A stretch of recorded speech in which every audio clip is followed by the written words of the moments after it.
Hello again. Well, this is me and Mrs. Jones. It's my latest challenge lock. It's number 71, and it's what we got here is a couple of euros.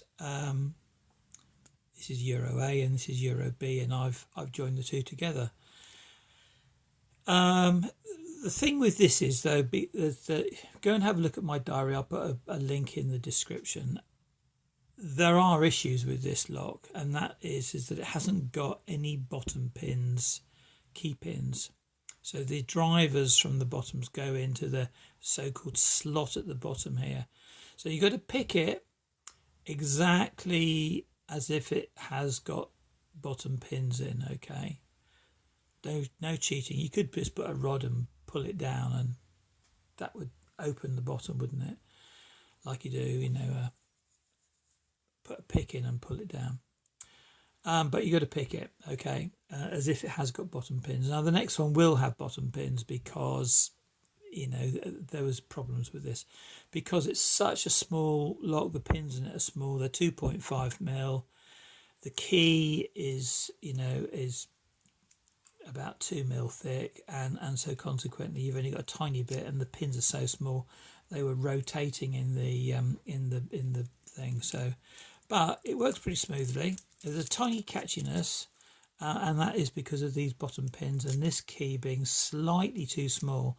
I've had to work on the groove at the bottom to make it smooth. It's not bad, and it does rotate all the way around. So in fact it's better like that than it is like that. Anyway, the first person to get this to pick is going to be Brett Sucks, and then it's going to go to Picksmith. Now this is a lock for Picksmith to keep, so he's going to have it as a keeper. I'll just show you around the lock because I haven't showed you around it. It's a lock for him to keep. I won't show you the key, not that it makes much difference, and I won't be mummifying the key, but can't see the join. Yeah, anyway, Picksmith is going to get it. He's going to keep it, and if he wants to share it with the community, then he's welcome to. But I would highly recommend not to gut this lock. It's an extremely difficult lock to gut. 10 out of 10, really. 9.9 out of 10 to put it back together again. You can gut it easily, just pull the bloody pins out, but no, I mean, putting it back together again is more difficult. Now I had to make a special tool really to get it back together again properly. The next time I'm going to make another one of these. There are issues with this lock, and if you go to my challenge lock diary you'll see, but I've just put the plugs back in the top here, and then my next one I will be grub screwing it, and you can't grub screw this because the gap between the chambers are too small.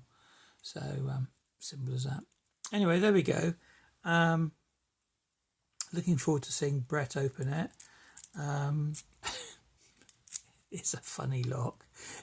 It's been a nightmare. I'll tell you what, I have had sleepless nights over this lock, and I've never had a sleepless night over a lock before. So there we go. What I like about it, by the way, is that I antiqued it. So this lock was originally old. It's an old lock that was given to me by Brett originally. And in the manufacturing of the sort of the lock, as it were, putting these two together, obviously I had to clean it all up, and this was all highly polished brass.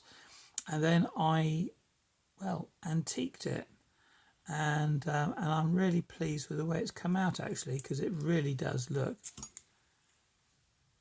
antique-y. So yeah, that's something that I've never done before, and there we go. So there we go. Proud of that lock actually. See you around, guys.